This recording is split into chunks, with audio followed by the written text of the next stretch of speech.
আমাদের দেশে এমপি মন্ত্রীরা এরা কি অভাবী না স্বভাবী? আমাদের দেশে টাকা পাচার করে বিদেশে বেগম পাড়া তৈরি করে এই স্বভাবী চোরদের একটা যদি বাংলার জমিনে হাত কাটা হয়, বাংলাদেশ চোরমুক্ত সোনার দেশ বাংলার জমিনে আল্লাহর ফজল বাস্তবায়ন হবে।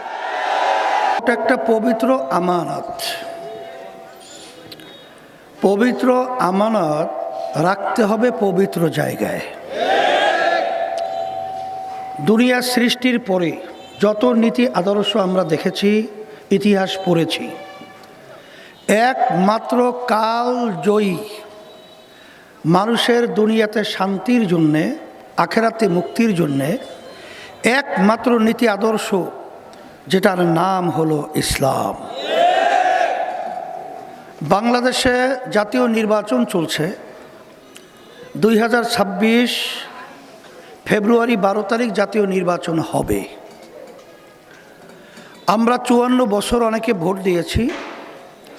যেই নীতি আদর্শের মাধ্যমে, যেই ব্যক্তিদের মাধ্যমে দেশ পরিচালিত হয়েছিল, তাদের মাধ্যমে আমাদের চাওয়া পাওয়া কিছুই পাই নাই। উল্টো পেয়েছি, খুন পেয়েছি, গুম পেয়েছি, টাকা পাচারকারী পেয়েছি। 5 বার দুনিয়ার দিক থেকে, দুনিয়ার ভিতরে চোরের দিক থেকে ফার্স্ট বানাতে দেখেছি। এখন আমার কথা বেশি লম্বা না, সংক্ষেপ বলছি। এই নির্বাচনে যারা প্রতিদ্বন্দ্বিতা করছে, বিএনপির সাথে জোটবদ্ধ যারা, জামাতের নেতৃত্ব যারা নাকি জোট বেঁধেছে, কেউই কিন্তু ইসলাম অনুযায়ী দেশ চালাবে না, এইটাই আমাদের সামনে পরিষ্কারভাবে বলেছে। একমাত্র একটাই দল, যে দলটার নাম হলো ইসলামী আন্দোলন বাংলাদেশ, তার মার্কা হলো হাত পাখা প্রতীক। আমরা বলেছি, আল্লাহ যদি আমাদেরকে কবুল করেন, আল্লাহ যদি আমাদেরকে বিজয় দান করেন, আমরা ইসলাম অনুযায়ী রাষ্ট্র চালাবো। ইসলামের কথা শুনলে অনেকে ভয় পায়, ঠিক না? ইসলাম শব্দের অর্থ শান্তি। এখানে ভয় পাওয়ার কি আছে? আসলে ইসলাম বিদ্বেষী চক্ররা ইসলামকে ভুল মিথ্যা ব্যাখ্যার মাধ্যমে আমাদের সামনে এমনভাবে উপস্থাপন করেছে, ইসলামের কথা শুনলে অনেকে ভয় পায়। কথা ঠিক কিনা? একটা উদাহরণ দিলেই বুঝবেন। চোরের হাত কাটার কথা শুনেছেন, ঠিক না? কি শোনেন না? শোনেন নাই?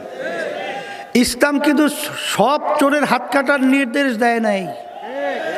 চোর আবার 2 প্রকার, একটা অভাবী আর একটা স্বভাবী। অভাবী কাকে বলে? না খাইয়া মারা যাইতেছে, উপায় নাই, চুরি করছে, এইটা অভাবী। এই চোরের হাত কাটার নির্দেশ ইসলাম দেয় নাই। কিন্তু যেই চোর স্বভাবী, এই জন্য আমি আমার ভাইদেরকে বলবো, এই পুরা ভোলা জেলাটা, আমি ছোটবেলা থেকেই তো আসি, আমার নানা বাড়ি তো ভোলায়, আমি তো এই মাটির সন্তান। কথা ঠিক না? আমি আসার পর থেকে আমি দেখেছি যে এই মাটিটা হলো ইসলামের পক্ষের ঘাঁটি।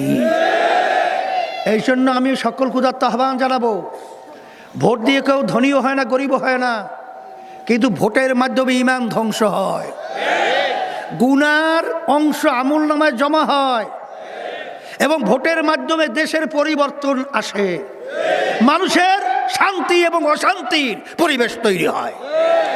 এই জন্য আমি সকল ক্ষুধার্ত আহ্বান জানাবো, 12 ফেব্রুয়ারি আমরা হাত পাকা প্রতীকে মাওলানা মুসলেহ উদ্দিন, তাকে যদি আমরা ভোট দিতে পারি, আমি উন্নয়নের কথা কিছু আপনাদের কাছে কমিটমেন্ট করতে পারবো না, তবে এতটুকু বলতে পারি, সমস্ত মানুষের মুখে আল্লাহর ফজলে হাসি ফুটবে।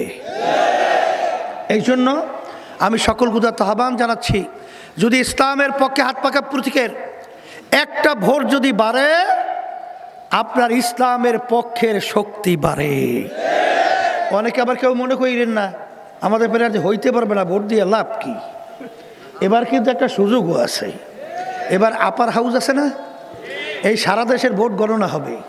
যদি পার্সেন্ট আপনাদের হয়, আপনাদের এমপি অটো পাবেন। তাহলে একটা ভোটও করে মিস আছে। আর ইসলামের পক্ষের ভোট তো কয় না পয়সা গেছে, ভোট আবার পচে কীভাবে? ভোট কোনো দিন পচে না। এই জন্য আপনার আমার দায়িত্ব কর্তব্য হলো ইসলামের পক্ষে থাকা, ন্যায়ের পক্ষে থাকা, ভালো মানুষের পক্ষে থাকা, ভালো দলের পক্ষে থাকা। এই জন্য আমার মুসলিউদ্দিনকে 12 ফেব্রুয়ারি বিজয় করার জন্যে আমাদের রুটিনকে পরিবর্তন করতে হবে।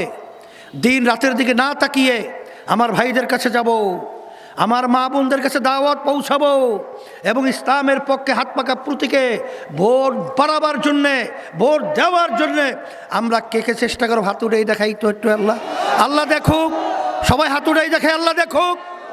আল্লাহ আপনি কবুল করে নেন। আমি আপনাদের সামনে এই শান্তির প্রতীক হাত পাখা, ইসলামের পক্ষের প্রতীক হাত পাখা, আলেম ওলামাদের প্রতীক হাত পাখা, যারা দেশ ভালোবাসে তাদের পক্ষের হাত পাখা, মানবতার পক্ষে যারা রয়েছেন তাদের পক্ষে হাত পাখা, এই হাত পাখা শান্তির প্রতীক হাতে উঠিয়ে দিয়ে আপনাদের সামনে আমানত হিসাবে রেখে গেলাম। আল্লাহ রাব্বুল আলামিন যেন মুসলিউদ্দিন সাহেবকে হাত পাখা প্রতীকে বিজয় দান করেন।